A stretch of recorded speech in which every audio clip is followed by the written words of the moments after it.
Hi, welcome to City Council Spotlight. I'm Meghann Ackerman from the city's Communications Department. Today's guest is Ward 3 City Councilor Ben Ewen-Campen. Councilor Ewen-Campen grew up locally and attended Swarthmore College. He has worked as a biologist in Montana and Alaska and then moved back here in 2009.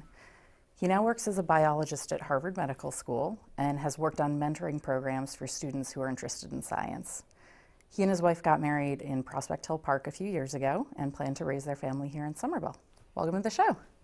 Thank you very much. Wonderful to be here. Yeah. So you are halfway through your first term as a city councilor. They're 2-year terms. So I wanted to ask you about your decision to run for city council and then kind of how the first year and a few months has been. That is a great question. It's funny to hear my life summarized. So kind of as you mentioned, I, growing up, was aware of the issues that I now spend my life working on, but was not super involved in politics, especially not in local politics. And the decision to run really came, I think, for a lot of people. There is so much change and development coming to Somerville. It's kind of unmistakable for anyone who lives here.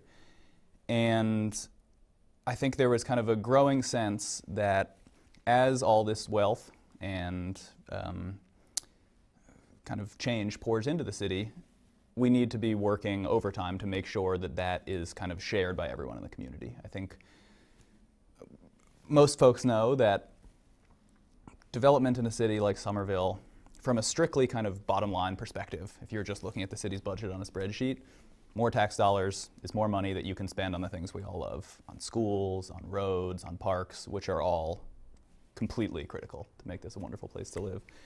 But I think we've seen kind of time and again in many different communities that the benefits often aren't shared equally by everybody in the city. And you know, one of the things that tends to happen is that folks who are more vulnerable for any number of reasons wind up kind of paying the costs for a lot of that new development coming in. So that was really sort of the impetus for me. And I think a lot of times this gets, you know, you can describe it as housing affordability. And I think that is a really central part of the issue that kind of drew me to local politics. And I think the reason that housing winds up being so central to all of this is because it is the issue that kind of sets the table for everything else that our community has to deal with. Transportation, jobs, raising a family, healthy living. And so I think in the years leading up to deciding to run, it was really a kind of a sense that I wanted to be part of kind of a growing movement in Somerville that was really pushing to kind of lead the way in doing everything we possibly can to make sure that all the potential benefits that come from all this development and change and wealth pouring in benefit everyone in the community. People who have lived here for a long time, people who have just arrived, people who haven't yet arrived. And the question of what have the first 2 years been like? Yeah, a year and a quarter, or yeah. What a huge question. Well, was it what you thought it would be like when you decided to run? Oh, no, absolutely not. No, I don't think anybody, I doubt that basically anyone knows kind of on a daily basis what the life of a city councilor is like, which I think for the record is one of the wonderful things about this show is we get a kind of chance to do some basic kind of civics. Yes. So when I think about a lot of the work that we've undertaken, a big part of it has been kind of a affordability agenda. And that has been something that has been building in Somerville for many years. And these are kind of big ideas, big policies, things like starting a community land trust, a real estate transfer fee for developers that would then fund affordable housing, things like regulating condo conversions, condo flipping. And these are all things that I have very passionately been working on along with my colleagues. And I think those were things that I knew were coming down the pipe. But of course, as you know, got a city to run. Yeah. You never know what's going to happen. You never know what's going to happen. And there are so many issues just in the daily course of keeping a city running. And that has been unbelievably fascinating to learn more about. So just as an example, I'm the chair of the Housing and Community Development Committee. And so that is a place where we deal with a lot of kind of housing policy issues, but we also deal with what you might consider smaller neighborhood issues. Graffiti in parks, skateboard hours. I'm trying to think what was on our most recent agenda. The hours that dog parks are open.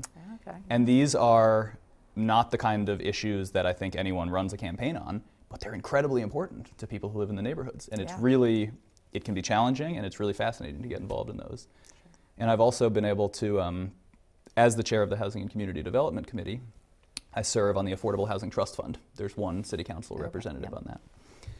And that has been an unbelievable kind of educational experience for me. This is, so this is a group of people, kind of local experts in nonprofit development, in homelessness, in banking and finance, members of the city staff, and they work together on managing this modest but growing pot of money that is used for affordability programs. And this is kind of where the rubber meets the road for, we're doing everything we can to generate more resources for housing affordability, but how to actually effectively spend it to help the widest number of people is a really challenging process that requires a ton of hard work, a ton of expertise. And in addition to that, recently I was appointed as the City Council representative on the Redevelopment Authority, which is, this is an appointed board that makes a lot of the important decisions around large developments. So this is the board in the city that has the power to do eminent domain, to take property for public purpose. And again, I've thus far been at 2 meetings, but that has been a really, really educational experience thus far. And so it's been incredibly kind of rewarding and of course challenging to really kind of have a seat at the table for a lot of the different conversations that are happening around the issues that I think the community is really deeply cares about. Yeah. So 2 issues a little closer to home. Ward 3 is right now home to sort of 2 really big projects that, you know, were in the works for many years, but I think both kind of got underway around the time or shortly after you took office. The new Somerville High School and the Union Square infrastructure work. Yes. So I'm guessing those are 2 issues that you're hearing a lot about from Ward 3 residents. So, absolutely. Are there, you know, particular issues that have come up with those, and then, you know, how do you try to work through them and help your constituents and maybe balance some competing needs and all that fun stuff? Absolutely. So let me start with the infrastructure. So that's, I think a lot of folks are probably aware, but sewer system in Somerville is incredibly old and is very, very old. It has served us well, but it desperately needs an overhaul. And a large amount of Somerville's sewage comes through Union Square, something like 60%. Yeah, it's about 60%. And sewage is actually mixed with stormwater. We have what's called a combined sewer system. And so this is not an ideal way to run a sewer. Many, many cities in America have this, but this very much needed to be overhauled for a lot of reasons. But you know, one of the kind of easiest to understand is during a major rain event, our sewage, the pipes have to discharge into rivers. Yes. So a huge impetus for this is to separate out stormwater from sewage. Easier said than done. So this project, which you know has been in the works for many years before I was involved, is now coming to fruition. And there have been kind of minor traffic adjustments around Union Square, but a couple weeks ago, the project really, really geared up with the complete closure of the intersection at the heart of Union Square. And you know, it's a great illustration of some of the challenges around local politics, because there is no ambiguity of whether this is the right thing for Somerville to be doing. Right. There is no one out there who thinks we shouldn't do this. But the effects, there are really kind of specific, easy to understand negative effects for the neighbors. Sure. In particular, there's a large traffic detour to get around this work site, and not to get too deep into the weeds, but there's 2 or 3 streets that are really feeling the brunt of that. And this is, you know, maybe folks who don't live in the neighborhood might think, well, it's a little more traffic. That is not what's going on here. It's really, really potentially dangerous. We had, in the first couple days, large trucks kind of repeatedly going up very small residential streets where they can't fit. So this wasn't folks, I don't like a truck on my street. This was property being damaged, city property, private property. This was just a couple weeks after there was the really tragic death of a pedestrian in Somerville, and I think that was very much on my mind and the community's mind, that pedestrian safety is absolutely a top priority. And there are several senior buildings in that area. There are children who live around there, of course. So then what do you do? And I'm very thankful that the city put together what's called the construction liaison team. So these are dedicated city staff people who kind of work directly with the community and kind of interface with all the different departments. And this is kind of a theme in city government. You have these different departments that have different areas of expertise, and you have traffic and parking, transportation and infrastructure, engineering, water and sewer. They're all involved. They all have their own staff, they all have their own kind of ways of operating, and they need to work together. And so that's why having these liaison positions, having a city government that is aware of those challenges is so critical. And so I gotta say, by no means to minimize what the neighborhood has been going through, that team has been really knocking it out of the park, I must say. And so a huge part of my job during that was, I'm getting flooded with calls and emails from folks who have really kind of legitimate concerns. And part of that is just, directing folks. The city councilor is not the person who actually goes out and fixes the problems. Right. Yes, you are not directing traffic, and no. I think the police department thanks you for that. And I think you're all glad that I'm not the person doing that. But I am someone who knows who to talk to. Yeah. I can, we have a wonderful 3-on-1 system, but a lot of these problems kind of quickly get above the point where 3-on-1 would know how to handle them, with all due respect. And it takes someone who kind of has the phone numbers of everyone involved. And while a lot of the changes may not have happened as quickly as I or everyone would have liked, within a couple of days, I think we started to see a lot of improvements. And this has to do with, deploying officers at certain times, deploying traffic calming, signage. I think what has kind of my takeaway from this was a traffic detour that has affected 2 or 3 streets. What is about to happen to the city of Somerville with the GLX closures is, I think it's sort of unimaginable. I think it's another one of these decisions, like the sewer, where I've met some, but there are not too many folks out there who think we shouldn't have the green line. Most folks are on board for it. Most folks are excited. Most folks don't even believe it's going to happen after the last couple decades. Yeah, it's been a long time coming. Yes. But the next couple of years, I don't need to tell you, they're going to be really tough. They're going to be really, really tough. And so this was sort of a microcosm of the types of issues that I think are likely to arise, and the sort of the work that needs to be done kind of perpetually to stay on top of this. I think that's really the lesson I took away from it, is there are no quick fixes when it comes to urban traffic issues. Yeah. It's really easy to kind of bat around ideas of what might solve it. I have been really humbled kind of by the complexity of trying to handle these. You make one street one way, then the streets on every side of it get flooded. You put a stop sign here, and then people start avoiding it and going this way and affecting these neighborhoods. And it's like water flowing through channels, you know. And of course, especially now that everyone is following Waze on their phone, who their business model is to kind of outsmart cities trying to direct traffic. Yeah, they're looking for the quickest route, sneak you through the neighborhoods, and that's wonderful if you're a driver trying to get from A to B, but it's really frustrating for the rest of us. Sure, so that's Union Square, and then we've also got the new Somerville High School project going on, which has been moving along pretty quickly. Is that something you're also hearing a lot from residents about, or without sort of the traffic impacts and as much noise? Is that really been as much of an issue? It is an issue. It's absolutely an issue. So, once again, this is something that I think there was overwhelming support. There was, as you know, there was a public vote for a tax override to fund it. I also want to give a special shout out to City Councilor Mary Jo Rossetti, who is the councilor who sits on the high school building team, and she gives us monthly reports. And as I understand it, we're still on time and on budget. The kind of central issue from my perspective as the ward councilor has to do with parking.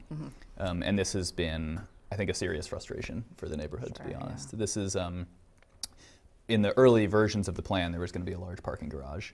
And for financial reasons, the administration cut that from the plans. And so the number of parking spots on the site is being reduced dramatically.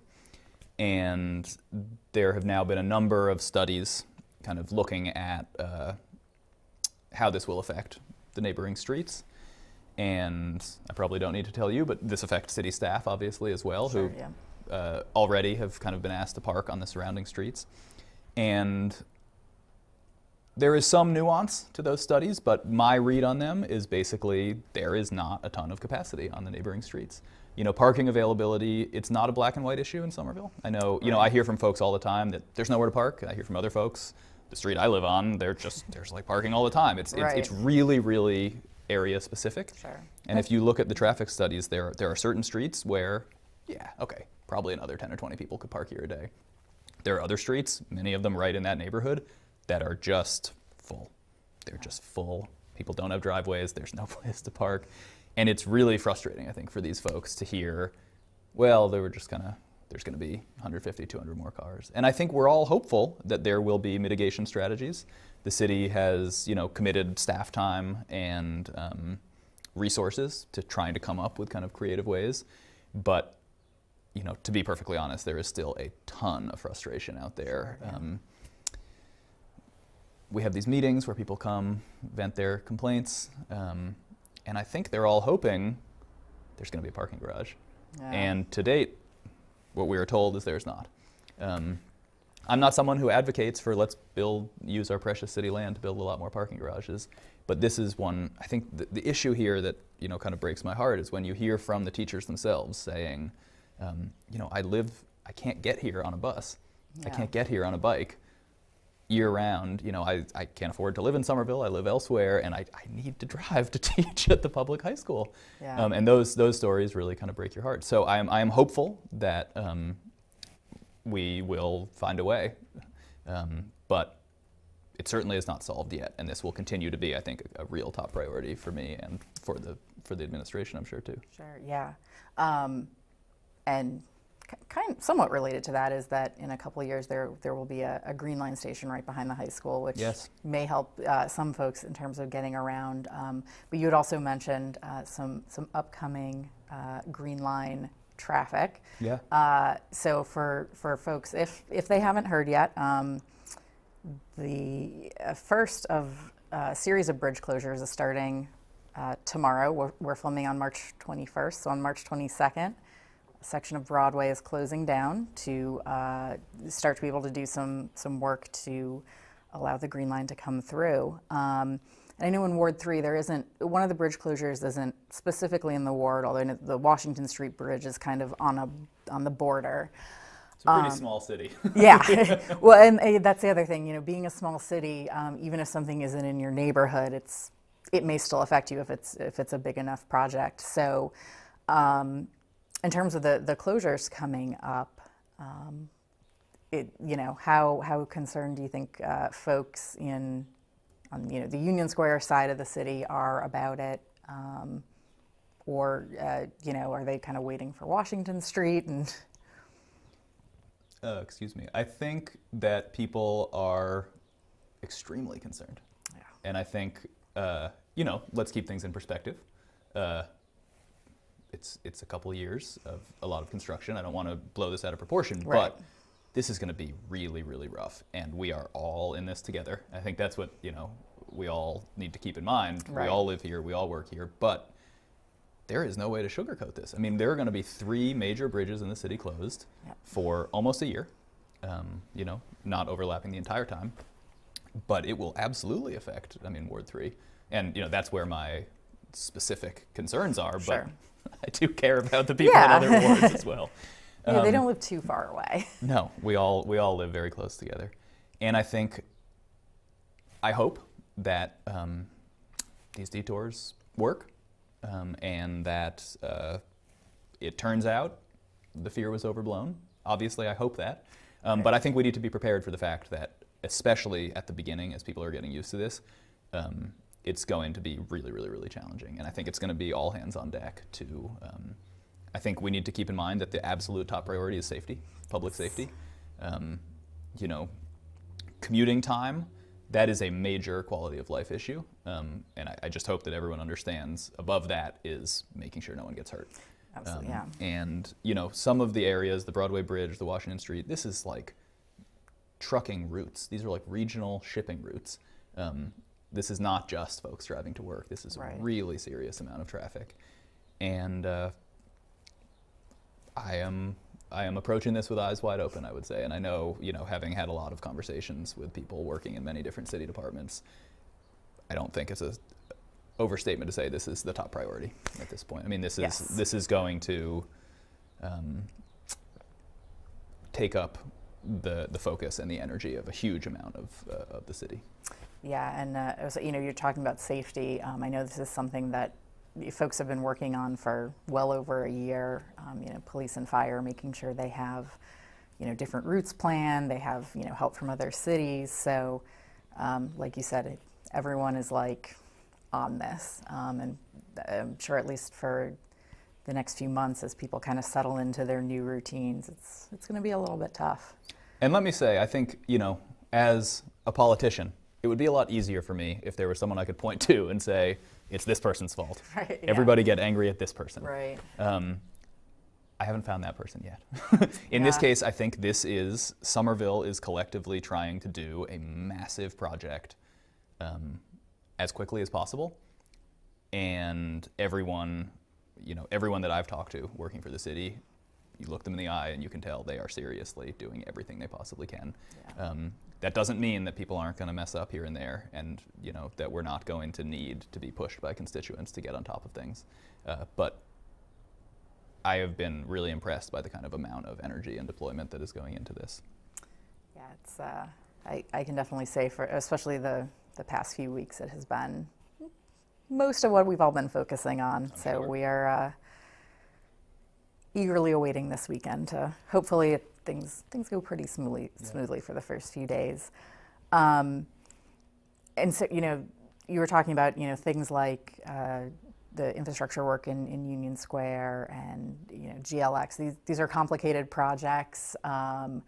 They're things that are, you know, ultimately going to end with something really great, but there's a bit of pain involved in the process. And something we were talking a little bit before, and that you also mentioned at the beginning of the show, was looking at the issues around affordability, especially affordable housing in Somerville.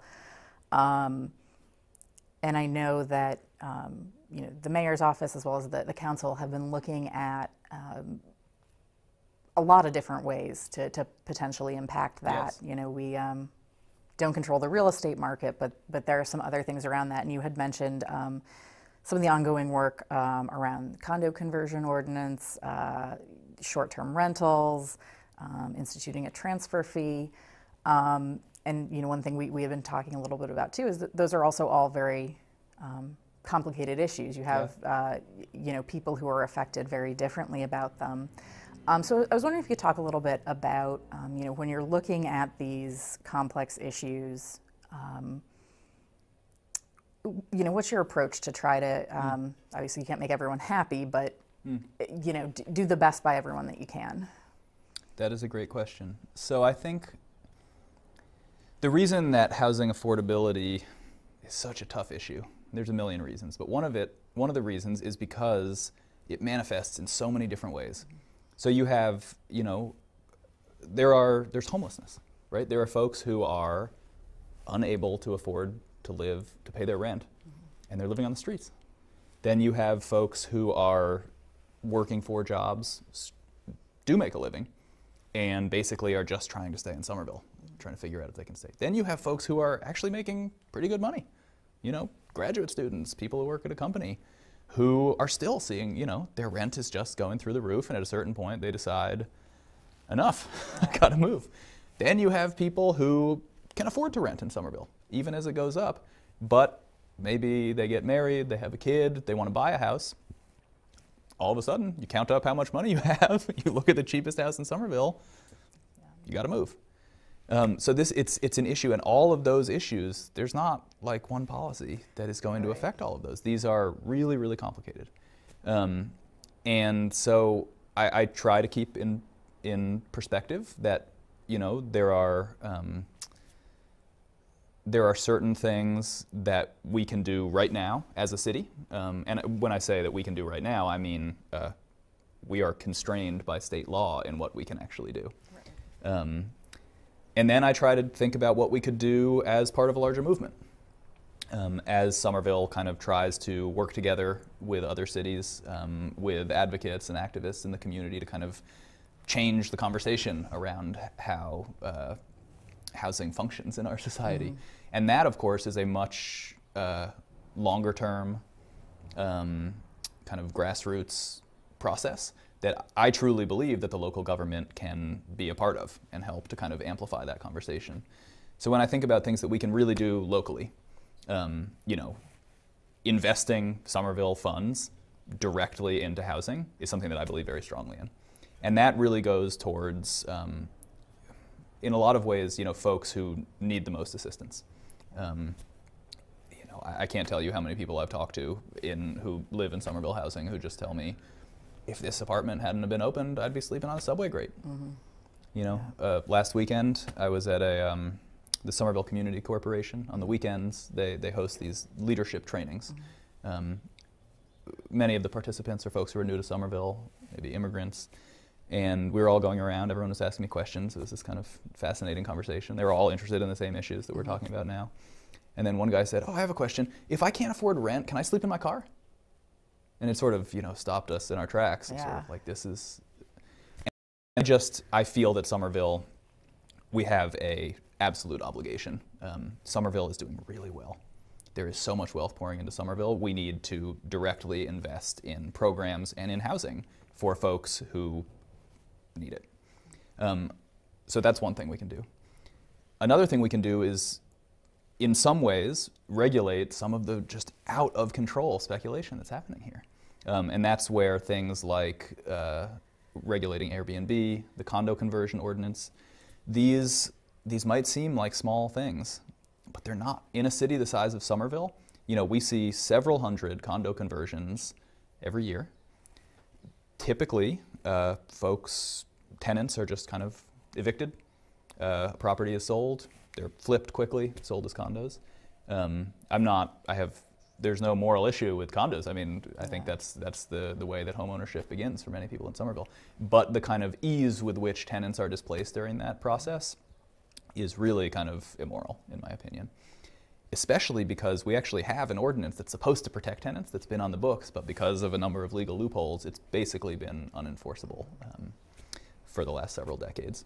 So that's actually, after I leave this interview, I'll be going up to a committee meeting where we'll be working on that, and I'm really proud of the work that we've been doing. And that is something that we can do at the local level because of the vagaries of state law. We can do that.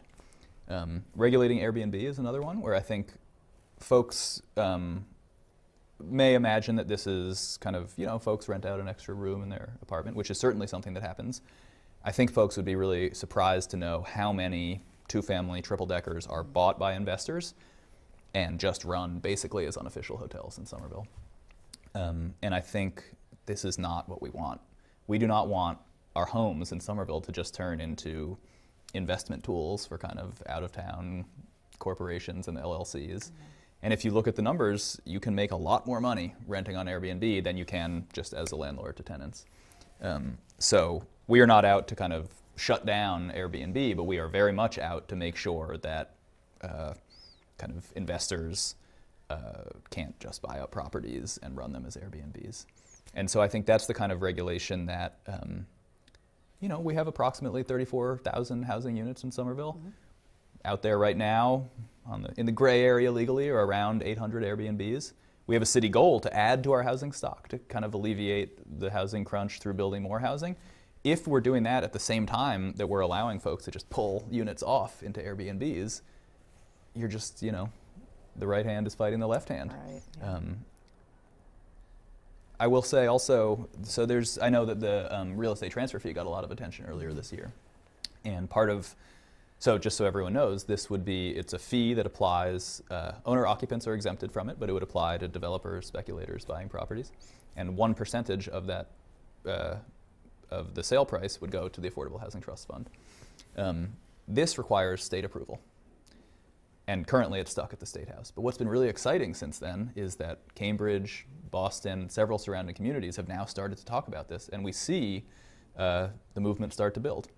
And that's a way that I think kind of the local government can help amplify what the community is pushing for and help kind of spread the movement that housing should be a right.